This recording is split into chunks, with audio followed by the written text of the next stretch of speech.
안녕하세요. 청기입니다. 2023년 8월 25일 비트코인 시황을 한번 같이 알아보도록 하겠습니다. 먼저 추세선을 통해서 지금 현재 어떠한 상황인지 한번 알아볼 텐데요. 먼저 상승 추세선을 먼저 만들어 보겠습니다. 상승 추세선은 이렇게 저점과 저점을 연결하는 것을 상승 추세선이라고 얘기를 합니다. 깨지지 않은 것은 이렇게 실선으로 표기해 드릴게요. 그리고 또다시 상승 추세선을 이렇게 만들어 볼 수가 있겠죠. 그리고 또 다른 상승 추세선은 이렇게 저점과 저점을 연결해서 이렇게 세 번의 각도가 바뀐 것을 확인할 수가 있습니다. 이 얘기는 저점이 올라가고 있다. 그래서 상승 추세선이다 라고 부를 수가 있습니다. 그렇다면은 이 세 개의 실선은 깨지지 않은 상승 추세선이고요. 깨진 상승 추세선도 있겠죠. 여기서 요거와 연결하면은 이렇게 점선으로 표기해 드릴게요. 이렇게 점선으로 된 상승 추세선은 깨진 상승 추세선입니다. 왜요? 캔들이 밑에 이렇게 왔으니까요. 그런데 어떻게 보면 상승 추세선은 여기 있는 저점과 여기 있는 저점을 연결한 상승 추세선인데 지금 어떻게 하고 있죠? 이탈했었던, 그렇죠? 이탈했다가 올라갔다가 내려와서 다시 또 지지를 받고 있는 모습이 보이죠? 이렇게 추세선들은요, 이탈했다가도 다시 지지 역할을 하고 저항이 될 때도 또 지지 역할을 할 수도 있는 게 추세선입니다. 그렇기 때문에 어떠한 것이 더 유의무이한 의미 있는 또 강력한 지지 라인인지 추세선인지는 캔들이 만들어지면서 그 역할이 정해지게 됩니다. 어떻게 보면 이 점선으로 만들어 놓은 상승 추세선은 지지 역할을 하고 있다가 저항이 됐었고요. 돌파하면서 다시 지지로 바뀌었다가 또 꼬리 말고도 올렸지만은 어떻게 보면 이 점선으로 된 상승 추세선을 지키려고 하는 모습을 볼 수가 있습니다. 그러면 이제 하락 추세선을 만들 건데요. 하락 추세선도 고점을 보니까 여기가 제일 고점인 것 같네요. 한번 고점에서부터 한번 내려와 볼게요. 고점에 또 고점을 그려보겠습니다. 한번 이렇게 깨지지 않은 하락 추세선이니까 기분 나쁘니까 빨간색으로 표시해 드릴게요. 빨간색은 하락 추세선, 녹색은 상승 추세선. 그럼 똑같이 여기 있는 고점 이후로 어떻게 됐어요? 여기가 고점이겠네요. 그럼 하락 추세선이 내려왔죠. 또 다른 하락 추세선을 만들어 보겠습니다. 계속적으로 고점이 낮아질 때마다 상승 추세선을 하락 추세선과 상승 추세선을 만들어 보시면 될 것 같아요. 그래서 이렇게 하락 추세선이 만들어질 것 같은데요. 이렇게 보다 보니까 하락 추세선이 이렇게 내려가는 것이 보입니다. 그렇다니까 고점이 낮아지니까 하락 추세선, 고점이 낮아지니까 하락 추세선이고요. 이 또한 이 실선으로 내려왔던 이 하락 추세선이 캔들이 횡보를 하면서 어떻게 됐어요? 이탈했죠. 그래서 이건 점선으로 만들어 줄게요.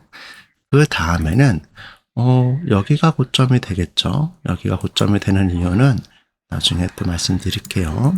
그럼 이렇게 그려보면은 이거는 하락 추세선이 깨지지 않았기 때문에 실선으로 만들어 보겠습니다.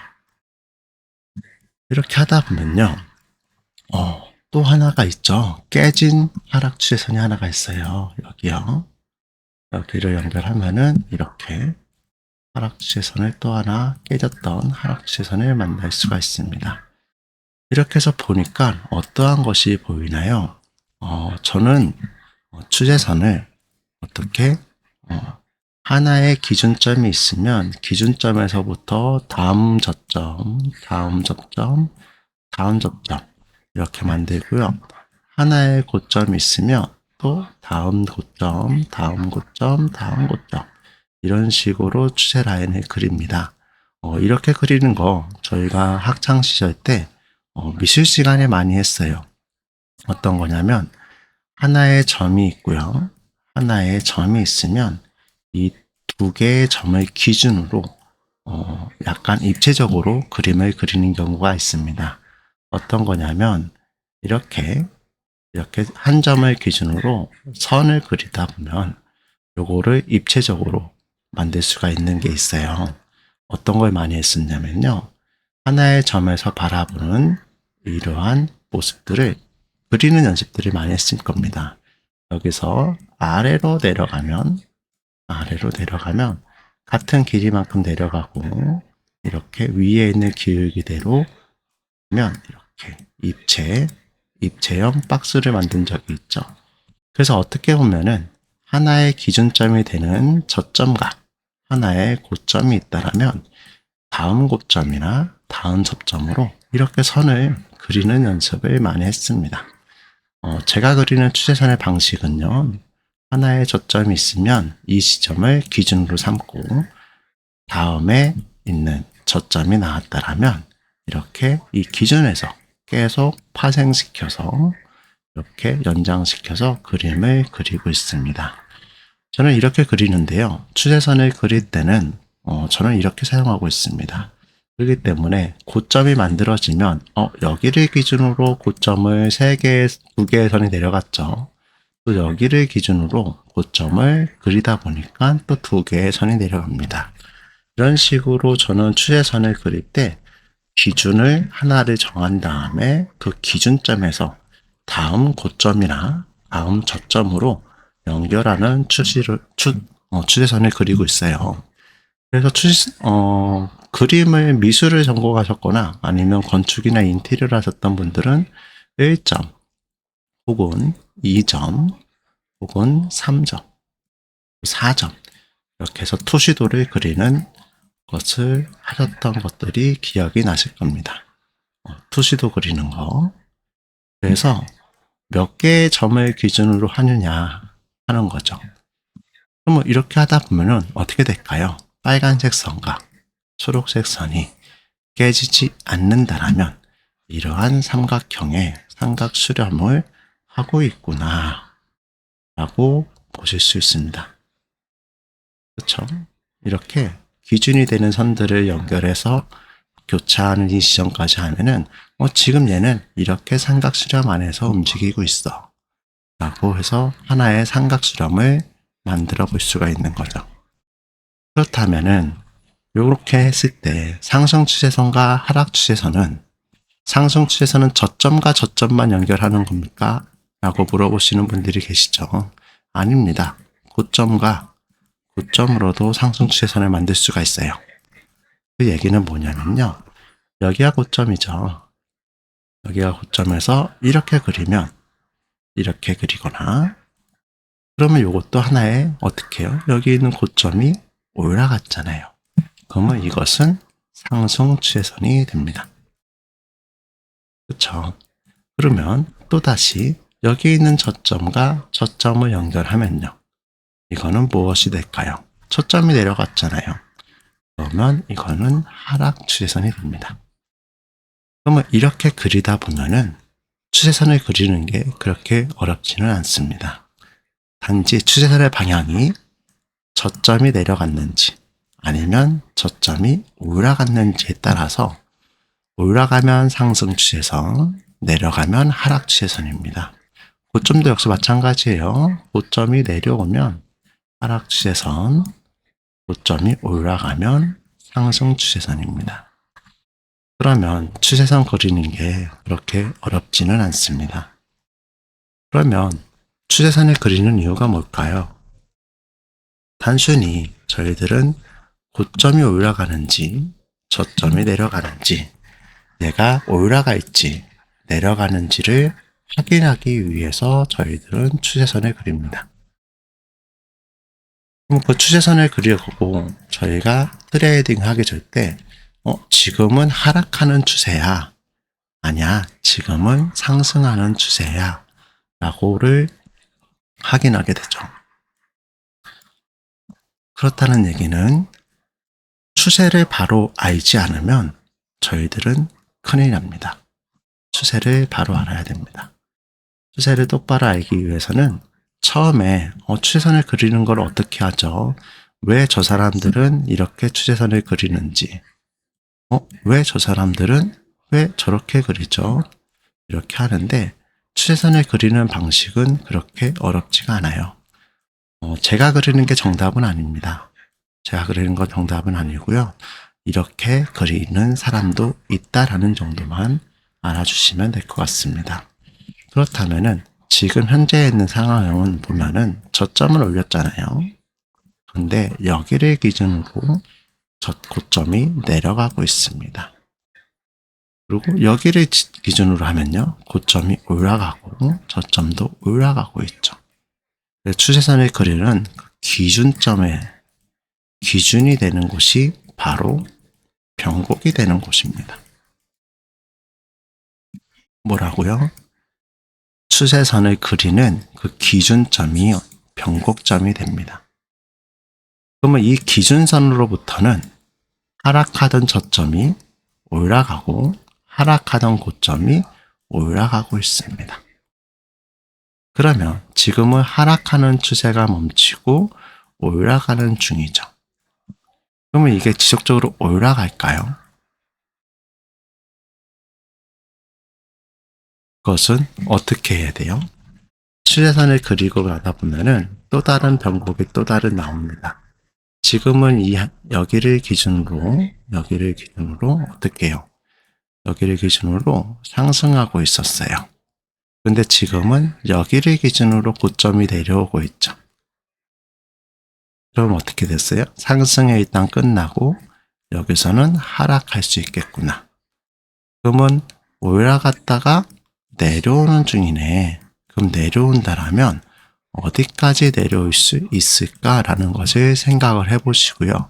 혹은 이 추세선, 혹은 이 아래 추세선, 진짜 여기 있는 하락 추세선의 하단까지도 내려올 수도 있겠구나 라는 것을 염두에 두셔야 됩니다. 생각을 한번 해보셔야 돼요. 이 추세선은 지켜줘야 되진 않습니다. 추세선은 깨져야 됩니다. 추세선을 지속적으로 지켜준다면요, 차트는요 계속 올라가거나 아니면 계속 내려가야 됩니다. 추세선을 깨지라고 있는 거예요. 추세선을 깨지라고 있는 거라고 생각하시면 됩니다. 추세선을 깨지지 않으면 저항 라인, 하락 추세선이 깨지지 않으면 올라가질 않을 거고요. 상승 추세선을 깨지지 않으면 내려가지도 않을 겁니다. 그래서 추세선은 무조건 지켜줄 거야 라고 하는 선들은 없습니다. 지킬 수도 있고 깨질 수도 있습니다. 하지만 제 개인적으로는 추세선은 깨져야 되는 것들입니다. 추세선들이 깨지지 않는다라면 주가는 하나의 방향으로 밖에 갈 수가 없습니다. 그러면 추세선이 깨지지 않고 계속 올라간다라면 그만큼 추세가 강한 거겠죠. 그렇기 때문에 하락 추세선을 계속 고점을 낮추고 있다, 고점을 못 높이고 있다라는 얘기는 그만큼 하방이 강하다는 겁니다. 초점을 계속 높이고 있다는 거는요, 상승이 강하다는 거죠. 상승하려는 힘이 강하다는 겁니다. 근데 상승하는 힘과 하락하는 힘이 만나는 것이 결국은 삼각수렴이라고 얘기를 합니다. 고점도 내려가고 접점도 올라가고 너 어디로 갈래? 이 방향을 정하는 것이 삼각수렴이 만들면서 방향을 결정하려고 합니다. 그럼 지금은 어떠한 상황이냐면요, 이렇게 삼각형이 만들어질 것 같아요.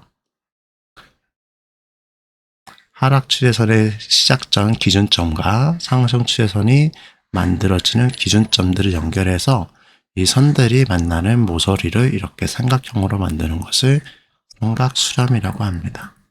그럼 얘가 이 삼각수렴 안에서의 모습이 어떻게 될까요? 위로 갔다가 아래로 갔다가 위로 갔다가 아래로 갈 수도 있겠죠. 혹은 여기를 돌파하고 이렇게 가서 올라갈 수도 있겠죠.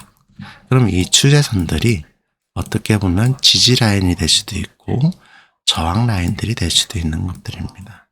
그래서 이렇게 추세선을 그려놓고 좀 어지럽지만 본인이 식별하기 편한 것을 남겨놓고요. 아, 이거는 깨진 선이야.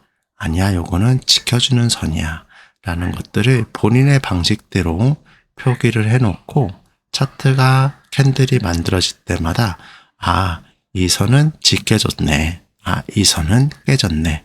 라고 한번 만들어 가면서 자신만의 데이터를 한번 만들어 보세요.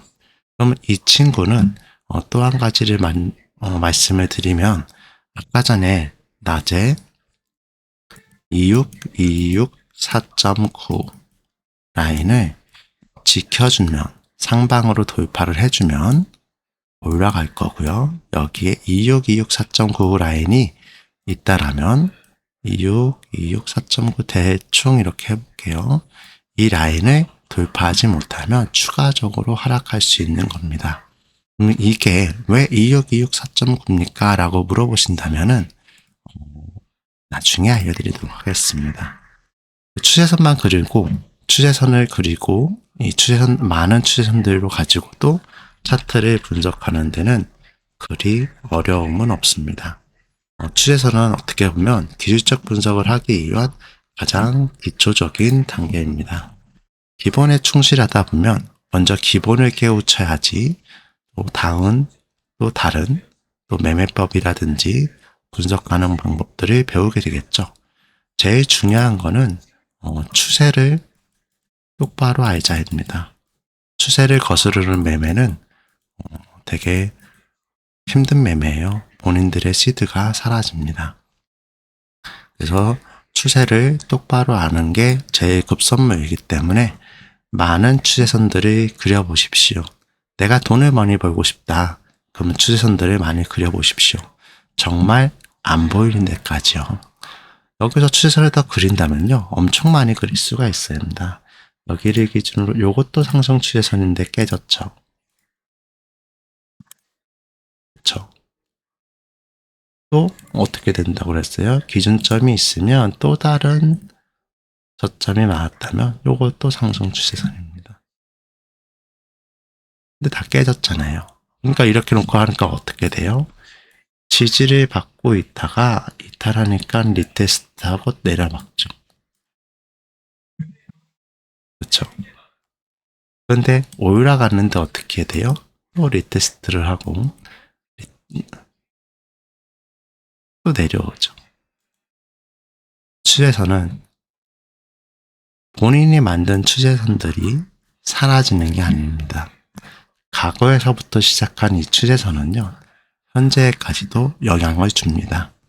그래서 어디서 저항을 받는지, 어디서 지지를 받는지는 그 누구도 알 수도 없어요.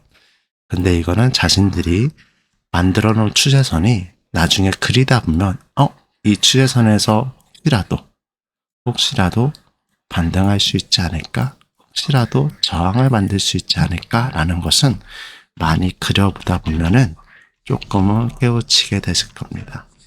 그래서 추세선은 그리는 거 그렇게 어렵지 않죠. 어렵지 않고 돈 들어가는 거 아닙니다. 추세선은 많이 그려보세요. 어렵지 않습니다. 그러면 마지막으로 추세선을 제가 그리는 도구는요. 이 왼쪽에 보시면 이렇게 빛이라고 있습니다. 이 빛이라는 것을 이렇게 별표를 치면요. 이렇게 아래처럼 이렇게 밖에 나와서 즐겨찾기 도구가 만들어져요. 그래서 요거는 하나의 점과 점을 연결하면 됩니다. 이 점과 점을 연결하게 되는 여기에 보시면 자석 모양으로 된 거 있죠? 이 자석 모양이 된 거를 가지고 이 아랫꼬리 부분, 윗꼬리 부분을 연결해서 추세선을 그리시면 됩니다. 오늘은 여기까지 할게요. 오늘도 좋은 하루 되시고요. 아무래도 비트코인은 아까 얘기했던 대로 26264.9 라인을 기준으로 상방 돌파하는지 아니면 저항을 받고 추가 하락을 하는지를 판가름하시면 될 것 같습니다. 제 개인적인 생각은요. 개인적인 생각은 지금 현재까지는 상승하고 있는 추세이기 때문에 최소한 이렇게는 올라가 주지 않을까라고 생각을 하고 있어요. 왜냐하면 일단은 여기서 상승 추세선을 이렇게 지켜주고 있잖아요.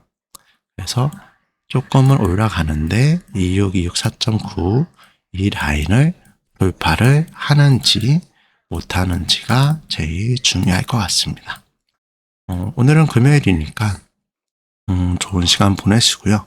저는 오늘 일정이 있어서 주말 이후에나 다시 한번 영상으로 찾아뵙도록 하겠습니다. 다 같이 안전하게 투자를 하시고요.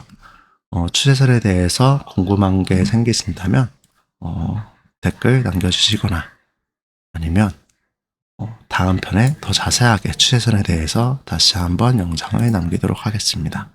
감사합니다.